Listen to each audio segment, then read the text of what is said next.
the Taskforce is a way to combine forces when it comes to the promotion of offshore wind on a much larger scale than what we have done so far.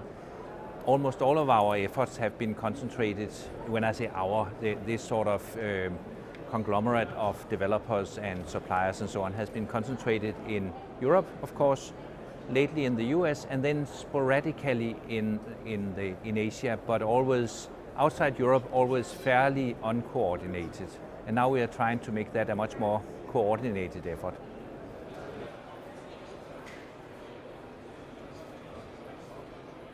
Europe will of course remain the main market. We have big potentials in the North Sea, we have quite a lot of potentials in the Baltic, and we have a lot of unexplored areas around the Iberian Peninsula and the Mediterranean and so on. But then the US has come off to a flying start. It's really magnificent how the US has grown from a first prototype project that came in with a high feed-in tariff to now, within a few years, having bids that are more or less comparable to the very competitive bids in Europe. And then Asia is going to be big. We have mainland China, which is mostly fixed foundations, and then we have Taiwan, Korea, Japan, with most likely a mixture of fixed and floating foundations.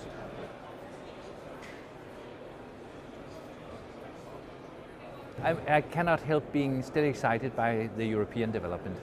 It has really been fantastic, this journey from the first 5 megawatt project in the Baltic in '91 and to where we are now, where it's this full-blown industry. And whatever happens, I'll follow that very closely.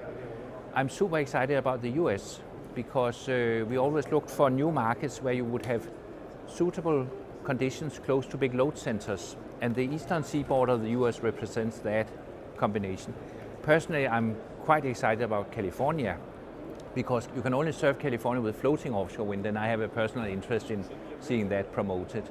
And then of course none of us can stay cool about Korea, Taiwan, Japan, because these are countries that really need the energy, and offshore wind is obviously the answer to that.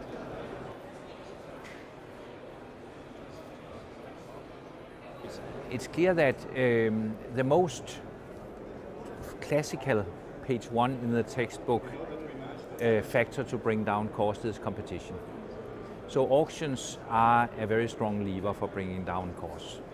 We have also been helped by non-government issues like low cost of capital, low cost of steel.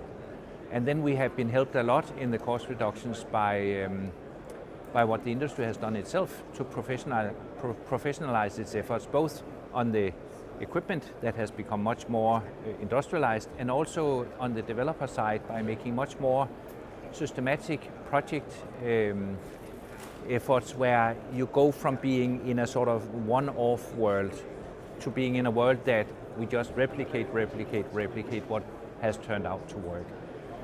Governments don't always get it right with the auctions, but I would say that when we look at how the auctions have been structured on the offshore side, we have had much better luck than some of our onshore colleagues. And I think that the auctions have really, they have done two things. One of them is not necessarily that good, and that is that they have put a big squeeze on cost, which is sometimes pushing the suppliers to the limits.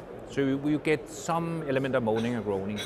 But of course it has also at the same time simply removed this obstacle of, yeah, we know it's good, we know it's green, we kind of like it, but it's too expensive. That's all gone. Now it is, what can we do to promote it? Because it is the future.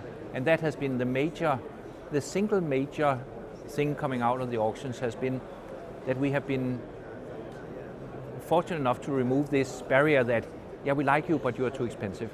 That's never said anymore.